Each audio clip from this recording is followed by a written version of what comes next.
네, 안녕하세요. 저는 한양대병원 신경외과에서 근무하고 있는 홍승우라고 합니다.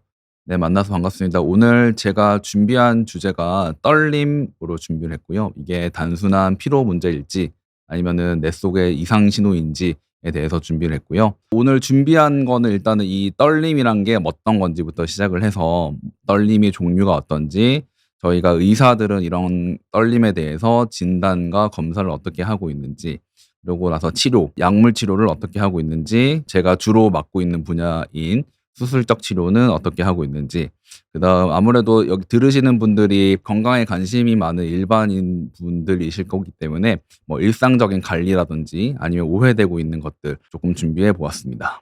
떨림이 어떤 건지에 대해서 먼저 말씀을 드리면, 몸의 일부가 원하지 않게 불수의적으로, 이런 좀 어려운 말로 하면 이렇게 말씀을 드릴 수 있고요.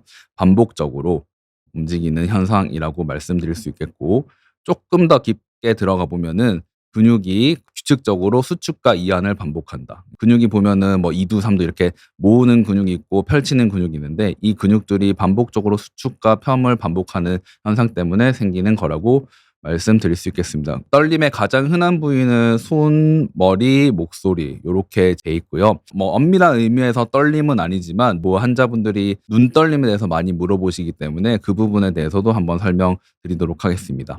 그리고 이런 떨림은 대부분은 일시적입니다. 하지만 일부는 신경계 이상, 저희 신경외과에서 보는 병이기 때문에 오늘 주제 중에 하나가 이런 게 일시적으로 괜찮은 건지 아니면 병적인 건지를 구별하는 거를 주로 준비를 해 보았습니다. 먼저 생리적 떨림이란 거는 누구나 생길 수 있는 떨림이라고 말씀드릴 수 있겠고요. 그래서 건강한 사람, 환자가 아닌 분들도 손은 떨릴 수 있는 거고요. 긴장하거나 아니면 피로가 되거나 아니면 카페인을 많이 드셨다거나 아니면 혈당이 떨어졌을 때 또는 춥거나 이럴 때 떨림의 원인이 될 수 있습니다. 이런 생리적 떨림은 대부분 일시적이고 조금 쉬거나 아니면은 뭐 주무시고 나면은 사라지기 때문에 저희가 병이라고 생각하진 않습니다. 일시적인 거라고 생각하시면 되고요. 2 차적인 원인으로도 손떨림이 있을 수 있습니다. 예를 들면은 뭐 몸의 균형이 깨질 때라고 전체적으로 말씀드릴 수 있겠고, 특정 약물 예를 들면 기관지 확장제 같은 경우에 저희가 베타 아고니스트 이렇게 표현하는데, 이런 약물들이 일시적으로 떨림을 유발할 수 있고, 뭐 스테로이드 같은 것들도 교감신경 항진이나 이런 문제가 있을 수 있기 때문에 떨릴 수 있고, 항우울제 같은 경우에도 뭐 세로토닌이나 이런 뇌 속에 있는 물질들을 조금 변동시킬 수 있기 때문에 떨림을 유발할 수 있고요. 불안하거나 공황이 있거나 뭐 갑상선 항진증이 있거나 저혈당 이런 상황에서 떨릴 수 있다고 말씀드릴 수 있겠고, 특히 술, 담배 금단 증상으로도 떨림을 유발할 수 있다고 할 수 있겠습니다. 댓글 잠깐 보면은 손위의 햇살님이 "나이가 들어서 손떨림이 심한데 약이나 식품 중 어떤 게 있을까요?" 라고 말씀드렸는데, 약에 대해서는 저희가 이따가 말씀을 드릴 거고, 식품은 사실은 뭐 특별하게 지금 어떤 게 좋다 나쁘다 이렇게 말씀을 드릴 수는 없는데, 일단은 약에 대해서는 이따가 말씀을 드릴 거고요. "마른 분들이 손떨림이 더 심한가요?" 라고 말씀을 주셨는데, 제가 의학적이나 통계적 또는 이제까지 저희가 연구한 바로는 특별한 관계는 없는 것 같습니다. 다시 말씀드리겠습니다. 다음으로 넘어가도록 하겠습니다. 생리적 떨림이라든지 아니면은 2 차적 떨림 말고 이제 정말 병적으로 저희가 신경외과나 신경과 선생님들이 보는 병적인 떨림을 말씀드리도록 하겠습니다. 먼저 본태성 떨림인데요. 여기 보시다시피 가장 흔한 질환성 떨림이라고 돼 있고요. 본태성이란 말을 아마 더 많이 들으시는 거는 본태성 고혈압 이런 말을 많이 들을 텐데요. 의사 입장에서는 사실은 정확한 원인이 없거나 또는 여러 가지 요인으로 인해서 떨리는 거를 요렇게 본태성이란 말을 붙이기 때문에 아직까지 완전한 기전이 밝혀져 있지는 않다고 요렇게도 말씀드릴 수 있겠습니다. 본태성 떨림은 본태성 고혈압이랑 비슷하게 가족력이 있는 경우가 좀 있고요. 주로 손, 머리, 목소리 요렇게 3 가지가 주로 많이 떨리는 거고, 움직일 때 심해지는 게 있고, 움직일 때 심해진다는 점이 파킨슨병이랑 가장 구별하는 것 중에 하나인데, 파킨슨병 이따가 나오겠지만 쉬는 중에 떨림이 좀 있는 편이고, 이런 본태성 떨림은 뭔가 움직이려 할 때 떨린 거기 때문에 그게 가장 중요한 감별 포인트라고 생각하고 있습니다. 그리고 이런 본태성 떨림에서 술을 드시는 경우에 일시적으로 좋아지기도 하는데, 그렇다고 이 술이 치료가 되지 않는 부분은 이따가 다시 말씀드리도록 하겠습니다. 그다음 파킨슨 떨림입니다. 파킨슨 떨림은 손을 가만두면 떨리고 움직이면 줄어드는 특징적인 게 있고, 한쪽 손에서 시작하는 경우가 많고요. 그리고 이런 떨림 외에도 걸음걸이가 느려진다든지 아니면은 몸이 좀 경직된다든지 자세가 불안정된다든지 이런 여러 가지 증상이 같이 동반되는 경우가 많고, 조금 더 엄밀하게 말씀을 드리면은 뇌 안에 있는 도파민 이런 분비 이런 거에 대한 감소가 있기 때문에 저희가 기저핵 회로라고 하는데, 이런 몸을 움직이는 이런 회로들에 이상이 생기기 때문에 생기는 떨림이고, 이 파킨슨병 떨림과 본태성 떨림이 이 손떨림이라든지 몸떨림의 가장 큰 두 가지 병이라고 말씀드리겠습니다. 기타적으로 손해나 신경 손상으로도 떨림은 있을 수 있고요. 이런 손해 이상이나 아니면 말초 신경 손상으로 인해서 떨림이 일어날 수 있고, 특히 손해 이상 같은 경우에는 요렇게 목표에 다가갈수록 뭔가를 잡으려고 할 때 떨림이 커지는 게 특징적인 소견이라고 말씀드릴 수 있겠습니다. 그 사이에 또 질문이 하나 올라왔는데요. 본태성 떨림을 진단받으시고 리보트릴도 드시고 있고 인데놀도 드시고 있고 장기 복용에도 증상의 개선만 있지 병이 낫는 것 같지 않는데 맞나요?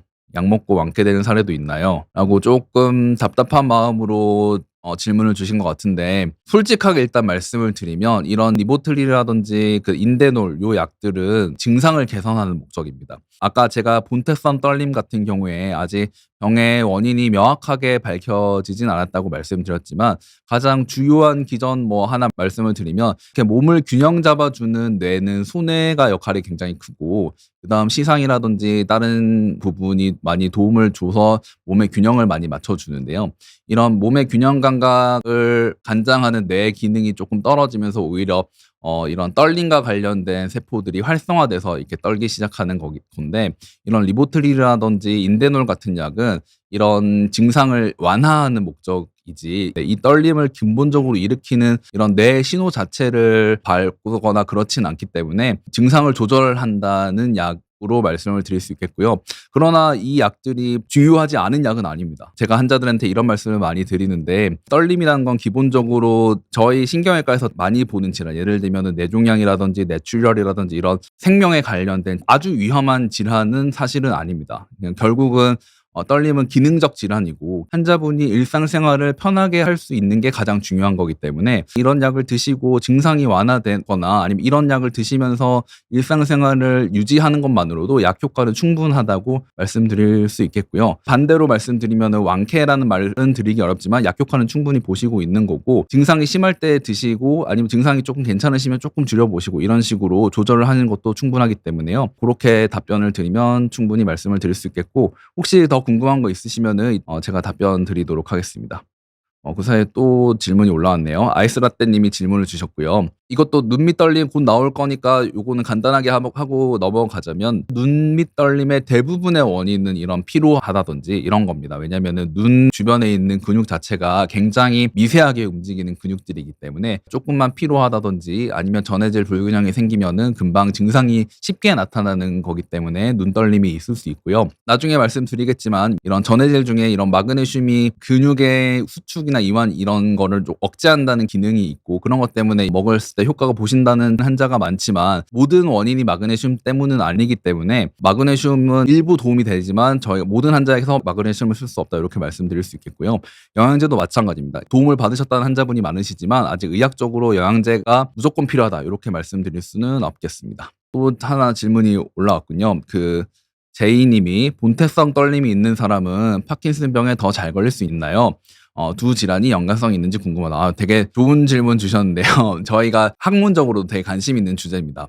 사실은 예전부터 파킨슨병은 도파민 문제, 도파민이 부족해서 생기는 여러 증상이 있고, 그런 증상 중에 가장 환자분들이 불편해하는 증상이 운동 증상이고, 그 운동 증상 중에 떨림이 있는 거이고, 본태성 떨림 같은 경우에는 사실 저희가 명확하게 아직 특정 원인을 잡지 못했지만 가장 흔하게 지금 기전은 손해에서부터 시작하는 이 균형 잡아주는 신경 회로 자체에 이상이 있어서, 그런 이상이 과활성되면서 생기는 어떻게 보면 기전이 완전히 다르게 말씀드릴 수 있겠지만, 최근 밝혀진 사실은 이런 본태성 떨림과 파킨슨병 자체에 공유되고 있는 기전들이 있다는 게 많이 밝혀졌고요. 그중에서 방금 말씀드린 이런 시상을 통한 기전은 공통적이기 때문에, 특히 파킨슨병 중에서도 이렇게 다른 경직이나 이런 거 없이 떨림이 주로 있으신 분들이 많으시고요. 그런 떨림이 심하신 분들은 본태성 떨림에서 가장 타겟이 되는 뇌회로를 자극해주면은 좋아지는 경우가 많아서요. 결론적으로 말씀드리면 연관성이 있다. 예전에는 완전히 다른 병이라고 저희가 생각했지만 지금은 연관성이 좀 있다. 이렇게 말씀드릴 수 있겠습니다. 자, 이제 강의로 다시 넘어가겠습니다. 그래서 떨림의 종류를 요약해 봤습니다. 가장 흔한 생리적 떨림은 긴장하거나 피로할 때 생기는 떨림이고 일시적이고 그래서 쉬면 나아진다 이렇게 말씀드릴 수 있겠고, 본태성 떨림의 가장 큰 특징은 뭔가를 잡으려고 하고 움직이려고 할 때 요때가 떨림이 가장 많다 이렇게 말씀드릴 수 있겠습니다. 특히 한국 사람들은 식습관 자체가 국을 많이 드시는 식습관을 가지고 있기 때문에 본태성 떨림 환자분들이 가장 힘들어하는 것 중에 하나가 국을 잘 못 드시겠다. 국을 흘릴 때 계속 흘리고 옷에 흘리고 이런 것 때문에 불편하다. 이렇게 말씀하시는 분들이 많고요. 본태성 떨림은 가족력이나 또는 술에 반응하는 경우가 있다. 이렇게 말씀드릴 수 있겠고, 파킨슨병 같은 경우에는 쉬는 중에 가만히 있어도 떨리는 게 특징적이고요. 파킨슨병의 다른 증상인 느림이나 경직이 동반되는 경우가 많다입니다.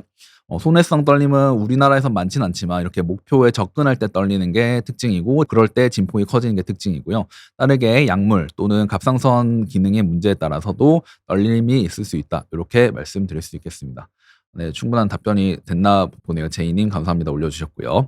자, 그다음 이제 아까 말씀드린 눈 떨림. 사실은 눈이 떨리는 거는 저희가 의학적으로 떨림을 영어로 트레머라고 하는데, 그 트레머랑은 조금 다르지만 한국말로는 다 떨림이기 때문에 이번에 그냥 같이 설명을 드리려고 같이 준비했습니다. 일단 눈밑이 떨리는 거는 대부분은 일시적입니다. 피로라든지 아니면 카페인이라든지 아니면 스트레스를 많이 받았을 때 또는 수면이 부족할 때 눈꺼풀 근육이 아주 미세하게 수축되기 때문에 그런 떨림이 생기는 게 가장 일반적인 눈떨림이고요. 보통은 시간 지나면 호전됩니다. 며칠 기다려 보시면 호전이 되고, 아까 마그네슘 말씀하셨는데 마그네슘 부족이 일부 원인일 수 있지만 대부분은 생활 습관이라든지 피로감 이런 것 때문이기 때문에 마그네슘이 무조건 이 눈떨림의 원인이다 이렇게 말씀드릴 수는 없을 것 같고요. 휴식이나 온찜질을 하거나, 온찜질을 하면 근육이 좀 이완되거든요. 그런 효과를 노리는 거고, 또는 수면 조절 같은 걸로 좋아질 수 있는 게 대부분의 눈떨림이고요. 다만 눈떨림 중에서도 병적인 떨림이 있습니다. 저희가 가장 수술을 많이 하는 병 중에 하나가 이런 반측성 안면 경련이라고 하는 눈떨림인데요. 보시면 이렇게 보시면 눈이 계속 간헐적으로 왔다 갔다 하게 떨리고요. 심하신 분들은 이렇게 입까지 떨리고 더 심하신 분들은 턱까지 떨리게 됩니다. 이게 심해지면 이제 얼굴이 마비가 생기기 때문에 안면 비대칭이 생길 수 있고요.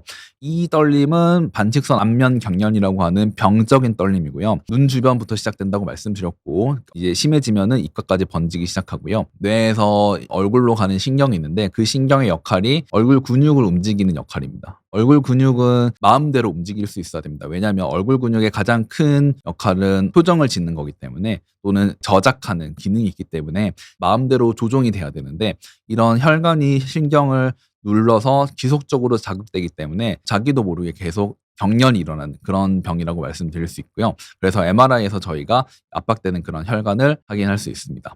요 얘기 조금만 더 하고 질문 받을게요. 피로 때문에 생기는 떨림, 그다음 저희가 병으로 생각하는 병적인 안면 경련, 요 두 개를 좀 구별하시는 게 필요하고, 안면 경련 같은 경우에는 일시적이지 않기 때문에 증상이 한번 나타나면 왔다 갔다 하지만 보통은 수년 정도 계속 지속되는 경우가 많고, 눈떨림 같은 경우에는 단순 눈떨림은 눈꺼풀만 있는 경우가 많지만 보통 반측선 안면 경련은 증상이 심해지면 이제 얼굴 전체가 떨리기 시작하고요. 단순 눈떨림은 굉장히 짧고 불규칙하게 생기지만 안면 경련 같은 경우에는 일정한 리듬을 가지면서 점차 심해지는 거기 때문에 한쪽 얼굴만 규칙적으로 많이 떨린다라고 하면은 이거는 그냥 단순하게 내가 피로하거나 아니면 카페인 문제거나 아니면 스트레스 이런 게 아니고 병적으로 문제가 있을 수 있기 때문에 이런 떨림이 있을 때는 전문가의 의견을 구해보시는 게 맞겠습니다. 진단과 검사를 그다음 준비했는데 넘어가기 전에 질문 올라온 거 받겠습니다.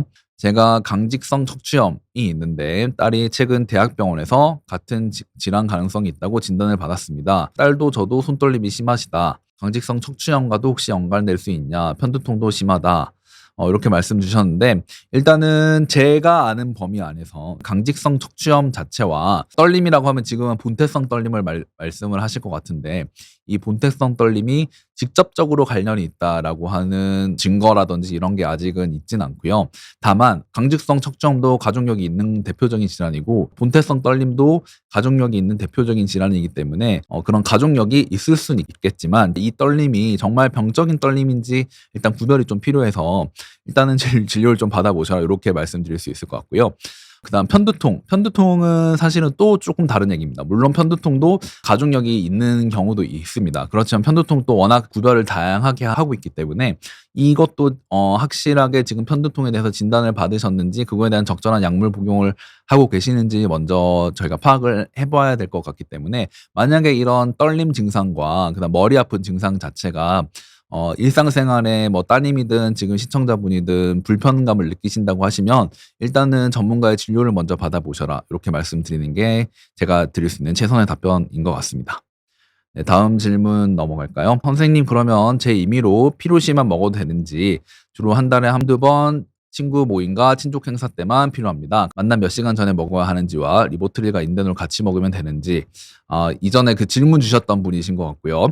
여러 가지를 물어보셨기 때문에 한 가지씩 답변을 드리면 완전히 임의로 드셔도 된다까지는 말씀 못 드리지만 상이하에, 그러니까 왜냐하면 이게 지금 너무 농도가 낮으면 효과가 없을 수 있고 이제 아니면 부작용이 생길 수도 있기 때문에 진료받으시는 선생님이랑 협의를 해서 이런 경우에만 먹어도 되는지를 먼저 확인 받아 보시는 게 좋고요. 주로 한 달에 한두 번 친구 모임과 친족 행사 때만 필요하다. 요게 아까 말씀드린 이런 교감신경이 항진될 때, 그러니까 환자분이 긴장하고 있을 때가 아마 그럴 때고, 이게 약간 악순환의 고리가 있습니다. 왜냐하면 이런 친구라든지 그다음 친족 행사가 있으면은 그것 때문에 '아 내가 이때 떨리면 어떡하지? 친구들이 나를 어떻게 생각할지.' 이런 긴장이 되고 그것 때문에 더 떨리게 되고, 이런 악순환의 고리가 있기 때문에 이런 악순환의 고리를 끊을 수 있는 약이 인대놀이나 리보트릴이라고 말씀드릴 수 있고, 이런 행사가 있으면은 그 행사 전에 조금 한 번 더 드시거나 요런 것도 용량을 확인해서 진료받으시는 그 주치의 선생님이랑 확인해서 얼마 정도 더 드실 수 있는지는 상담을 해서 드시는 거는 좋을 것 같고요. 인대놀, 리보트릴 둘 다 방광기가 그렇게 길지 않은, 그러니까 효과가 그렇게 오래가지 않은 약이기 때문에 1시간 전, 30분에서 1시간 전에 드시는 게 제가 봤을 때는 가장 좋으실 것 같고요. 그다음 리보트릴과 인대놀을 같이 먹으면 되냐? 저도 이렇게 두 개를 같이 처방하는 경우 굉장히 많습니다. 그렇기 때문에 같이 드시는 거는 상관이 없고요. 다만 인대놀을 먼저 먹을지 리보트릴을 먼저 먹을지를 물어보신다면 저는 인대놀을 먼저 추천드립니다. 왜냐하면 인대놀이 조금 더 여러 환자에게 복용했을 때 그래도 효과가 조금 더 있는 걸로 돼 있고, 리보트릴은 조금 더 아직은 효과가 없진 않지만 인대놀만큼 뭐 에비던스라고 말하는데 증거가 높진 않기 때문에요. 인대놀 먼저 드시고 인대놀로 안 된다면 리보트릴 드시는 게 좋지 않을까 싶습니다. 충분히 답이 됐는지 모르겠네요. 일단 넘어가겠습니다. 파이팅 하세요 님이 질문 남기셨네요. 본대성 진전은 의식하면 손이 안 떨리나요? 오히려 아까 말씀드린 바와 같이 본대성 진전 자체가 교감신경 회로가 일부 작동하기 때문에 의식을 한다, 긴장을 한다고 하면 오히려 더 떨릴 수 있습니다. 밑에도 같은 질문이시군요. 컵을 들거나 영양제를 먹으려고 할 때 손을 뻗거나 잡을 때 손이 떨리고 가만히 있으면 안 떨립니다. 전형적인 증상을 말씀을 하고 계십니다. 신경을 써서 잡으면 조금 덜 떨린다. 그럴 수 있고 제가 본태성 떨림 환자분들 주의사항이라도 아니면 생활 관리하시는 것도 말씀드릴 건데, 의식을 한다는 것 자체가 신경을 쓰는 거라고 하면은 조금 덜 떨릴 수 있고, 반대로 긴장이 많이 된다고 하시면 더 떨릴 수 있고요. 지금처럼 이렇게 신경 써서 잡는 거는 뭐 좋은 생활 습관이라고 말씀드릴 수 있겠네요. 푸른 하늘 은하수님께서 눈떨림이 최근 심해졌다. 일반적으로 눈떨림은 굉장히 양성 질환, 충분히 휴식을 취하시거나 주무시거나 이렇게 하면은 보통 좋아지니까 그렇게 생각하시고요. 신경과 예약을 해놓으셨다. 신경과 진료를 받아보시면 아마 해결될 겁니다. 화신님 질문 주셨고, 잠들기 직전에 몸이 움찔움찔 거리는 증상 때문에 잠들기가 힘들어서 한인 클로나제팜을 처방받아 먹고 있는데 약을 안 먹을 때는 그런 증상이 나타납니다. 계속 약을 먹어야 되는 건지 아니면 다른 검사가 필요한지 궁금합니다. 사실 이런 떨림과 관련된 약들은 근본적인 원인을 해결한다기보다는 떨림의 증상을 해결하는 경우가 많기 때문에 약을 드셔가지고 증상이 없어진다면은 일단 기본적으로 치료는 성공하고 있는 거고요. 근데 아무래도 이런 약을 오래 드시는 게 걱정되기 때문에 이렇게 말씀을 주시는 것 같은데, 증상 때문에 본인이 힘드시다고 하시면 약은 꾸준히 드시는 게 좋으실 것 같고요. 다만 사실 클로나제팜은 흔히 수면제로도 많이 쓰는 약이기 때문에 이 정도는 크게 문제가 없는데, 점점 이렇게 약의 용량이 늘어난다든지 다른 약을 쓰셔야 되는 상황이라고 하면 일단 원인을 정확하게 파악해 보는 게 좋고요. 잠들기 직전에 몸이 떨리는 것도 여러 가지, 지금 머릿속에 여러 가지 질환이 떠오르는데 그 질환의 감별이 필요하고 감별에 따라 적절한 약을 복용하시는 게 좋을 것 같고요. 검사도 일단 해 봐야겠죠. 미리 말씀드린다면 일단은 뇌에 구조적인 원인이 있는지 MRI라든지 요런 검사가 필요할 수도 있겠고요. 근전도라든지 요런 검사가 필요할 수도 있기 때문에 환자분이 지금 상태로 증상이 잘 조절된다고 하시면 일단은 요대로 지켜보셔도 되는 거고, 점점점 나빠지신다 또는 이것 때문에 일상생활이 불편하다라고 하시면은 신경과라든지 신경외과 진료를 받아보시는 걸 추천드립니다. 일단 진단 검사 먼저 하고 나서 다음 질문 받아보도록 하겠습니다. 의사들은 떨림을 어떻게 보는지 먼저 말씀을 드리면, 떨림이라는 게 굉장히 주관적일 수 있기 때문에 이런 주관적인 떨림을 객관화시킨, 점수화시키는 여러 가지 스케일들이 돼 있습니다. 이렇게 원을 그려보든지 아니면 여기서부터 여기까지 선을 그어보든지, 그럴 때 이렇게 벽에 얼마나 닿이는지를 측정해서 저희가 떨림이 정말 심각한지 안 심각한지, 진폭은 어느 정도인지 저희가 처음 진료를 오시면은 그런 거를 체크를 해보고요. 특히 한국인의 식생활 특성상 젓가락 잡는 동작이라든지 아니면은 국물을 마실 때 이런 걸 많이 불편하시기 때문에 실제로 불편하신지 저희가 확인을 해보고요. 떨린다는 얘기는 굉장히 넓은 표현이고 브로드한 표현이기 때문에 이런 떨린다는 게 정말 의학적으로 문제가 될지 이런 거를 저희가 일단 파악을 먼저 하고요, 의사들은. 그다음은 이제 검사를 하게 됩니다. 본태성 떨림 외에도 다른 원인으로 떨림이 있을 수 있기 때문에 저희가 MRI는 대학병원 수준에서는 보통은 하게 되고요. 특히 파킨슨병이 의심될 때는 이런 파킨슨병 때문에 이런 도파민 회로가 감소되어 있는지 요즘은 펫 검사를 통해서 실제로 확인할 수 있는 검사가 있기 때문에, 여기 보시면 원래 선조체가 이렇게 있는데 요 뒤쪽은 많이 사실은 덜 하얗게 된 병변인데요. 이렇게 파킨슨을 확인하는 그런 검사를 할 수도 있고요. 다른 원인, 예를 들면 갑상선 문제라든지 혈당 문제라든지 전해질 문제일 수도 있기 때문에 이런 검사를 같이 시행하는 편이긴 합니다. 그다음 약물 반응 테스트라고 해서 떨림에 따라서 듣는 약이 좀 다릅니다. 그래서 떨림이 경미한 경우고 굳이 이런 비싼 검사 또는 대학병원 수준의 검사들을 하지 않아도 될 정도로 증상이 경미한 경우에는 먼저 약을 줘보기도 합니다. 그래서 베타 차단제는 본태성 떨림에 주로 쓰는 약이고, 레보도파 같은 경우에는 파킨슨병에 주로 쓰는 약인데, 이런 약을 미량으로 시작해서 효과가 있는 걸로도 진단과 치료가 통제되게 검사를 하기도 합니다. 질문 올라온 거 있으면은 받고 넘어가도록 하겠습니다. 푸른한 은하수님이 아까 위에 질문 주셨었는데 아프진 않다. 예, 떨림은 아픈 병은 아닙니다. 통증이라든지 이런 감각이랑 전혀 관계없이 운동 증상이기 때문에요. 아프거나 이런 건 없을 거고, 아까도 말씀드렸다시피 떨림 자체는 저희가 신경외과에서 더 많이 보는 뇌종양 뇌출혈과 달리 기능적인 질환입니다. 그러니까 떨림 자체가 내 일상생활에 얼마나 불편함이 느껴진다 안 느껴진다를 기준으로 치료를 해드려야겠다, 지켜봐도 되겠다를 결정하기 때문에 그 기준으로 진료를 받을 건지 검사를 할 건지 안 할 건지를 판단하시면 되겠습니다. 왼쪽 눈이 파르르 떨리기 시작하더니 그치질 않는다. 예전에 떨리다가 금방 멈췄는데 너무 오래 간다. 눈떨림 증상 응급처치법 같은 게 있을까요? 이렇게 하셨는데, 일단은 전제 자체가 병적인 떨림이 아니라는 가정하에, 생리적 눈떨림이라는 가정하에 조금 휴식을 취하거나 주무시고 나서는 많이 좋아지기 때문에 일단은 그렇게 안내 드리고 있고요. 명확하게 교과서적인 응급처치법이 있진 않지만 어쨌든 근육 잔떨림이 있는 거기 때문에 운찜질을 한번 해보시라, 이렇게 조금 손을 비벼서 눈에 댄다든지 아니면은 눈찜질을 할 수 있는 게 있다면은 그거 한번 해보시는 거를 추천드리겠습니다. 여리언님께서 선생님 멋있어요. 와, 감사합니다. 이런 라이브를 한 적이 처음이어서 마음이 떨리는데 넘어가도록 하겠습니다. 네, 다음 저희가 준비한 거 하겠습니다. 떨림에 대해서 어떤 병이 있는지, 진단이랑 치료는 어떻게 하는지를 말씀드렸으니까 이제 치료로 넘어가야겠죠. 일단 모든 치료는 일단 약물 치료가 먼저 됩니다. 본태성 떨림 같은 경우에도 약으로 좋아질 수 있습니다. 대표적인 약, 흔히 근거가 높은 약, 많이 쓰는 약 두 가지고요. 프로프나놀롤이라고 하는 약이 있고 프리미돈이라고 하는 약이 있고요. 이 둘 다 좋은 분들은 굉장히 좋기 때문에 아주 만족하시는 약들 중에 하나고, 많으면 70%, 작게 잡아도 한 50% 정도는 이런 약을 쓰면 호전이 있는 경우가 많고요.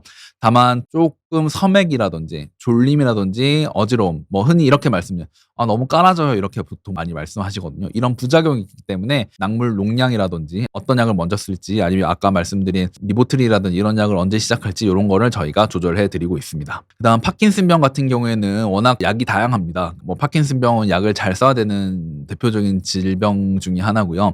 그래서 레보도파라고 하는 가장 대표적인 치료제도 있지만 도파민 작용제 또는 마오비, 이런 효소 관련된 된 약이 많이 나와 있기 때문에 이런 약들을 잘 쓰는 게 중요하고, 다만 신경외과 수술을 하고 있는 사람 입장에서는 이런 효과가 쭉 지속되는 분들도 있지만 시간이 지나면서 효과가 점점 없어지는 분들이 있기 때문에 이런 분들에게 저희가 이따가 말씀드린 수술적 치료를 권유드리고 있습니다. 네, 수술적 치료까지 하고 질문 받도록 하겠습니다. 일단은 모든 떨림의 기본은 약물 치료고요. 약으로 안 될 때 저희가 수술을 고려하고 있고, 약을 장기간 복용했을 때 약 효과가 점점 떨어지시는 분들이 있고, 아니면 아까 말씀드린 대로 약에 대한 부작용, 너무 어지럽거나 뭐 섬액이 생겨서 약을 못 드시는 분들, 이런 분들이 있고, 그렇기 때문에 그런 분들에게 저희가 수술적 치료를 하는데, 수술적 치료의 인디케이션, 대상 자체도 저희가 요렇게 생각합니다. 떨림이 일상생활을 방해할 정도여서 수술을 하는 겁니다. 어쨌든 수술이라는 거는 비가역적이라고 제가 말씀을 드리는데, 수술을 하고 나면 수술 전 상태로 돌아갈 수는 없습니다. 그렇기 때문에 떨림이 환자분 본인의 일상생활을 얼마나 방해할 것인지를 측정을 하고, 환자분이 정말 이대로는 못 살겠다, 보통 이렇게 많이 말씀하시는데 그런 분들에게서 수술을 하고 있습니다. 대표적인 수술은 내심부 자극술이랑 그다음 미세혈관 강압술 두 개가 있어서 이 두 가지에 대해서는 다시 한번 이따가 설명을 드리도록 하겠습니다. 그 사이에 질문 주셨는데 FJ님이 질문 주셨고요. 손떨림은 신경과 가나요? 신경외과 가나요? 정형외과 가나요? 이렇게 말씀 주셨는데, 손떨림은 대부분은 이런 신경, 뇌 해로적인 문제이기 때문에요. 보통은 신경과를 주로 가고 신경외과에서도 손떨림을 보는 분들이 꽤 있고요. 그래서 신경과나 신경외과를 가라고 말씀을 드려야겠고, 물론 정형외과 선생님들도 물론 떨림을 보실 수는 있겠지만 그래도 일단 기본적인 그 병인 자체가 뼈라든지 근육 자체의 문제보다는 신경 전도의 문제일 가능성이 높기 때문에 우선은 신경과 또는 신경외과를 가보시라고 말씀을 드려야 될 것 같습니다. 그다음 이제 준비한 게 이제 각각의 수술에 대해서 제가 준비를 했고요. 먼저 내심부 자극술이라는 거는 말 그대로 뇌의 심부, 뇌 깊은 부분에 전기 신호를 주는 거고요. 이런 떨림 자체가 시상이라고 또는 기저핵 또는 손해 이런 부분에 가흥분 때문에 일어나기 때문에 이런 내심부 자극술로 이런 가흥분된 전기 신호 자체를 전극을 삽입해서 조절하는 치료법이라고 말씀을 드릴 수 있겠고요. 내심부 자극술의 가장 장점 중에 하나가 이렇게 한번 전극을 집어넣은 다음에 이 전극의 세기라든지 위치 주파수를 외래에서 조절이 가능합니다. 그렇기 때문에 저희가 환자분 증상이 점점 나빠지든 이런 거에 따라서 저희가 외래에서 조절을 할 수 있기 때문에 큰 장점이 있는 수술이라고 말씀드릴 수 있겠습니다. 너무 깊게 들어가면 또 지루해하실 것 같으니까 간단히만 말씀드리면, 환자의 뇌의 정확한 부위에 저희가 전극을 심고 부작용이 없게 심어야 되기 때문에 MRI라든지 CT 이런 거를 정말 정밀하게 찍고, 그런 MRI와 CT를 활용해서 환자분의 뇌 어느 부위에 수술을 할지 저희가 수술 전에 이런 계획을 다 정밀하게 세우고 있고요.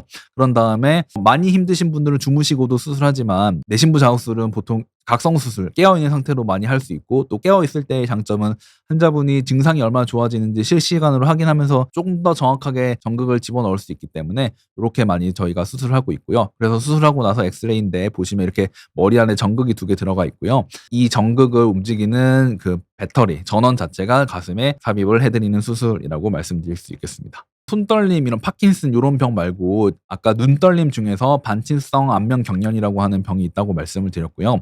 이런 병에서 미세혈관 감압술이라는 수술을 많이 하고 있고요. 반친성 안면 경련 같은 경우에는 혈관 압박이 되고 있고 이 압박을 해결해 줘야 되기 때문에 이런 혈관과 그 혈관이 누르고 있는 신경 사이에다가 작은 절연체, 제가 환자분들께 보통 이렇게 많이 비유를 드리는데요. 신경이 혈관을 계속 누르고 있어서 신경이 피복이 벗겨졌습니다. 뇌라는 거는 신경 다발이고 신호 전달해서 피복이 벗겨졌기 때문에 거기서 가전류가 이루어지고 합선이 일어나기 때문에 인공 피복을 거기 넣어주면은 자연적으로 이 닿는 게 없어지고, 그러면은 신경이 회복하면서 증상을 좋게 만들 수 있다. 이렇게 말씀드릴 수 있겠고요. 미세혈관 감압술 같은 경우에는 얼굴 떨림에 우리나라에서 가장 많이 하고 있는 거고, 그다음 3차 신경통, 여기 얼굴 쪽 통증이 심하신 분들이 있으시거든요. 이런 분들에게도 많이 하는 수술이라고 말씀드릴 수 있겠습니다. 지난주에 환자가 있어가지고 동의를 받고 사진은 안 가져왔고요. 48세 여자분이셨고 5년 전부터 오른쪽이 떨리기 시작했고, 심해진 건 한 2년 전부터 돼가지고 아까 말씀드린 그대로 왔다 갔다 하면서 떨리고 눈부터 시작해가지고 심하면은 입까지 떨린다고 하셨고요. 보톡스도 맞아봤지만 일시적이고 크게 효과 못 보셨다고 하셔가지고, 이런 분들은 MRI 찍어보면은 이게 지금 7번 신경이 이게 MRI에서 이쪽이 오른쪽이거든요. 요 7번 신경이 나가는 게 보이고요. 그 7번 신경 여기 밑에 요렇게 혈관이 보입니다. 이 혈관이 아마 신경을 눌러 가지고 아마 증상이 생기셨을 것 같아서 제가 수술하자고 말씀드렸고, 수술은 요게 귀 뒤로 들어가서 요 혈관이랑 신경을 분리해 주는 수술이라고 말씀드릴 수 있겠고요. 수술이 물론 뇌수술이긴 합니다. 그렇지만 그렇게 오래 걸리지 않는 수술이고, 떨림은 통계적으로 93~4% 정도 즉시거나 또는 서서히거나 어쨌든 떨림은 그 정도 확률로 잡을 수 있고요. 드물게 뭐 어쨌든 뇌수술이니까 청력 저하라든지 균형 감각이 한 1% 정도 미만으로 생길 수 있기 때문에 이에 대해서는 저희가 충분히 주의를 드리고 수술을 하고 있고, 이게 수술 후 MRI를 보시면 아까 그 혈관이 있었던 부위에 제가 인공 물질, 인공 절연체를 끼워 놓고 나왔습니다. 그렇기 때문에 환자분 증상이 없어졌다, 요렇게 설명드릴 수 있겠습니다. 요 치료 말고 최근에 집속 초음파라는 기술, 요런 기술도 생겨 가지고요. 수술이라는 거는 피부 절개를 하는 그런 칼이 들어가는 건데, 이런 피부 절개 없이 초음파를 통해 가지고 뇌 회로를 정확히 찾아서 그 부분을 정밀히 조절하는 방법도 있고요. 우리나라에서도 본태성 떨림이라든지 파킨슨병 치료에는 이런 집속 초음파를 활용하고 있기 때문에 이것도 좋은 방법 중에 하나라고 말씀드릴 수 있겠습니다. 그렇기 때문에 환자분이 떨림이 있다고 하면 그 떨림 자체가 치료받아야 되는 건지 안 받아야 되는 건지를 먼저 확인해 보시고, 치료를 받아야 된다면은 정확히 어떤 병인지 구별하는 게 중요하고, 그런 다음에 저희가 스텝 바이 스텝 약물 치료하고, 약물 치료에 효과 없는 경우에 수술을 할지 말지 이렇게 고려하는 게 중요하다고 말씀드릴 수 있겠습니다. 네, 그새 질문이 올라왔네요. 태풍 상삼님이 질문을 주셨고, 아주 가끔 근육 떨림 증상, 팔다리 있는 것도 검사가 필요할까요? 마그네슘 섭취 중에 증상이 없는 듯하다, 이렇게 말씀을 주셨는데요. 마그네슘 자체가 이 지금 환자분의 떨림의 원인일지 아닐지 아직은 100% 밝혀진 건 없지만, 일부 환자들에서 마그네슘이 문제일 수 있다, 이런 것 때문에 지금 마그네슘 얘기가 뭐 최근 한 수년 전부터 계속 나오고 있는 것 같고요. 그 전에 지금 간단하게 질문을 주셨긴 하지만, 제가 이 질문을 읽었을 때는 아주 가끔 팔다리가 떨린다라고 했을 때는 제 생각에는 아마도 환자분이 그 근육을 많이 쓰는 상황, 예를 들면은 오래 서 계셨다든지 아니면 운동을 하셨다든지 이러고 나서 아마 증상이 있지 않을까, 이렇게 생각이 들고요. 팔도 마찬가지입니다. 그러니까 팔을 쓰는 활동을 많이 하시고 난 다음에 근육 피로에 의해서 떨림이 있는 경우가 대부분이기 때문에 일단은 그거를 먼저 생각을 하시는데, 근데 이런 떨림 증상이 점점점 심해진다, 아니면은 몇 년 전부터 계속된다, 이런 게 일상생활에 지장이 있다고 하시면 신경과나 이런 데 오셔 가지고 조금 더 정밀 검사를 해 보시는 걸 추천드리겠습니다. 네, 질문이 하나 더 있네요. 안녕하세요. 제가 같은 자리에 오래 앉아 있는 사람이라 그런지는 모르겠지만 주기적으로 머리부터 발끝까지 덜덜 떨리고 어지러워요. 제가 예전에 앓던 뇌수막염 후유증으로 신경외과에서 손떨림 증상이 계속 있을 거라는 이야기는 들었지만, 온몸이 떨리고 어지러운 건 왜 있는지 잘 모르겠어요. 환자분 같은 경우에는 일단 상황이 좀 다른 게, 예전에 뇌수막염이 있었고 그거 후유증이 있을 수 있다는 얘기를 이미 알고 계시는 거고, 또 다른 게 뭐냐면 어지럽다고 표현을 하셨거든요. 파킨슨은 조금 그럴 수 있지만 어쨌든 파킨슨은 동반된 증상이 많으니까, 만약에 병적 떨림 중에 가장 흔한 본태성 떨림 같은 경우에 어지러움을 유발하는 경우는 별로 없습니다. 그리고 환자분은 이전 뇌수막염 과거력이 있으시기 때문에 뭐 불편하신 증상이 다른 분보다 저는 심할 거라고 생각이 들고요. 환자분의 떨림 자체는 일반적인 본태성 떨림은 아니고, 정확히 지금 판단이 안 되긴 하지만 아마도 뇌수막염 후유증의 증상일 가능성이 꽤 있어 보이고, 그렇다고 하면은 그 증상에 맞춰 가지고 약 조절을 일단 먼저 해보시는 걸 추천드리고요. 다른 분보다 아마 더 필요하거나 이런 상황에 조금 더 어지럽고 떨리는 증상이 심하실 것 같습니다. 그런 증상이 원인이 있으니까 원인이 안 생기게 만드는 것도 중요하고, 약이 없진 않습니다. 그래서 일단은 진료를 받아보시는 걸 추천드리겠습니다. 시간이 얼마 안 남아가지고 일단 질문 먼저 받아보겠습니다. 강의보다는 일단은 뭐 시청자분들 궁금한 걸 해결해드리는 게 더 먼저일 것 같아서요. 삶은 음악님이 굉장히 철학적인 별명을 가지고 계신데, 눈떨림이 뇌질환이 되는 경우도 있어요, 이렇게 말씀해 주셨는데, 이게 오늘 제 질문의 핵심인데, 이 핵심을 다시 언급할 수 있게 해주셔서 감사드리고요. 요약해드리면, 대부분의 손떨림과 눈떨림은 일시적이다 또는 2차적이다. 일부 일상생활 지장을 많이 받는 그런 상태에서는 뇌의 회로의 신호와 이상일 가능성이 굉장히 높다, 이렇게 말씀드릴 수 있겠습니다. 오늘 강의의 핵심을 잘 짚어주셔서 감사하고요. 호드님 질문 주셨고, 파킨슨병은 무조건 떨림이 있나요? 그렇지 않습니다. 그냥 대부분은 떨림이 뭐 경미하든 심하든 있긴 하지만, 파킨슨병 자체가 기본적으로는 도파민 해로의 문제고 증상이 여러 가지입니다. 이런 운동 떨림도 있지만 예를 들면 수면 문제가 생기시는 분도 많고 변비라든지 요렇게 생기시는 분도 많기 때문에 무조건이라고 하면은 안 되지만 대부분의 환자분들에게는 떨림이 있다. 요렇게 말씀드릴 수 있겠습니다.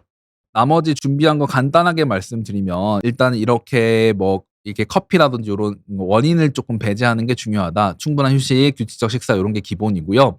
그다음 "술 마시면 덜 떨린다." 요렇게 돼 오늘 이 질문이 나올 줄 알았는데 술 마시면 덜 떨린다고 해서 술을 드시는 게 좋은 거냐? 아닙니다. 왜냐면 술 자체가 뇌 활동을 일부 억제하는 것 때문에 생기기 때문에 떨릴 때마다 술을 드시면 그게 반복되고 오히려 뇌세포는 더 안 좋아져서 오히려 악화될 수 있기 때문에 술을 드시면 안 됩니다. 그러니까 이거는 하나의 큐일 뿐이다 이렇게 말씀드릴 수 있겠고 나이가 들어서 떨리는 것 자체가 개그 콘서트 옛날에 이런 거 보면은 나이 드신 분들 표현할 때 이렇게 떨리는 걸 많이 표현하잖아요.